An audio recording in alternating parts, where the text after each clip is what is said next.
So the ASTC on your graph means something. And the way I remember it, this is quadrant 1, 2, 3, and 4.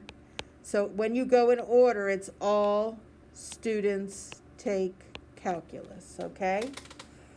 And that helps us remember something. And it remembers who is positive.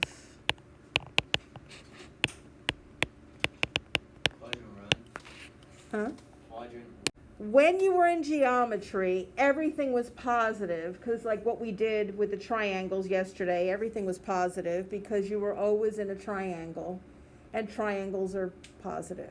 But for the first time, you're going to see triangles in different quadrants, and their trig functions could be negative. How you get them is the same way, but if they're negative or positive has to do with all students takes calculus.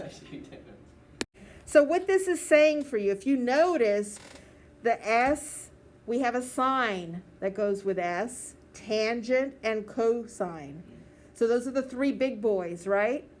So in this quadrant, everybody, all are positive. In this quadrant, the sine and the cosecant are positive. Everybody else is negative. In this one, the tangent, who's tangent's cousin? And cotangent are positive. Everybody else is negative.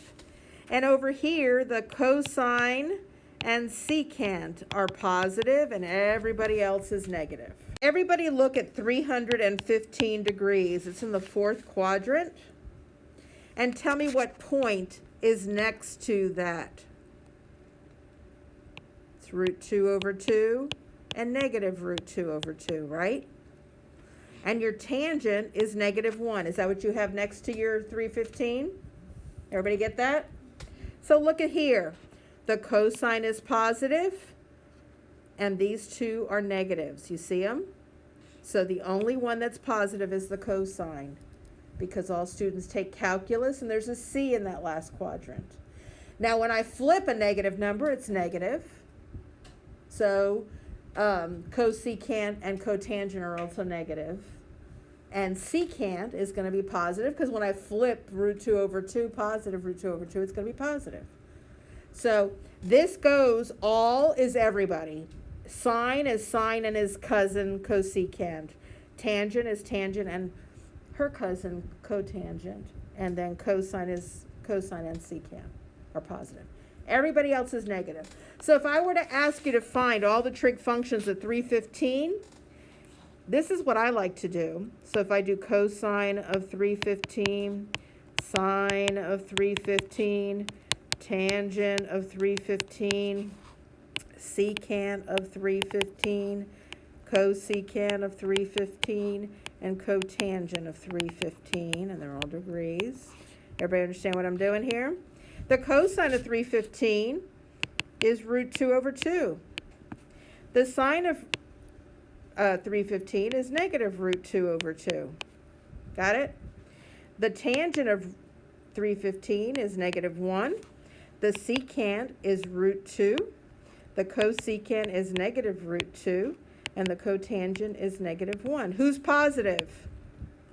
Where is 315? In the fourth quadrant, and cosine and secant are the only two positive ones. Okay? We're going to plot the trajectory of that point. And that point is going to be left, let me change the color here so you can see. Left root 7, which is a negative, and down negative 3. And then we're going to take that and connect the bottom of the negative 3 line with the origin. It's always going to come out of the center. Our angle is always coming out of the center. Everybody get that? So I'm going to put theta right there. What do you mean it's always coming out? If there's a T there, that means that the tangent and the cotangent are positive. So what's secant going to be? Negative. We know secant's going to be negative, okay? So we can say that secant of theta is going to be a negative something. Got it? Yeah.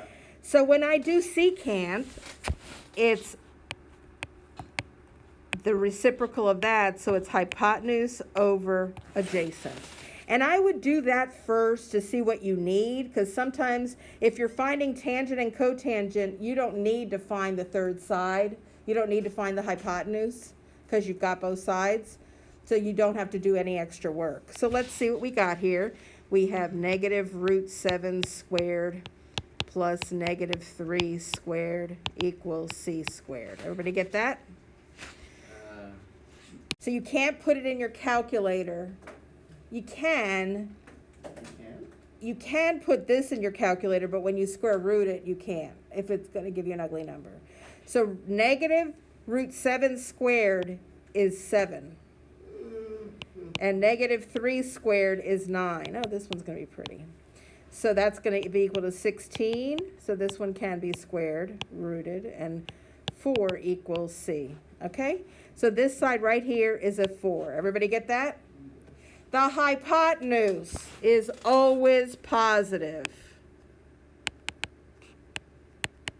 Write that down. It's always going to be positive.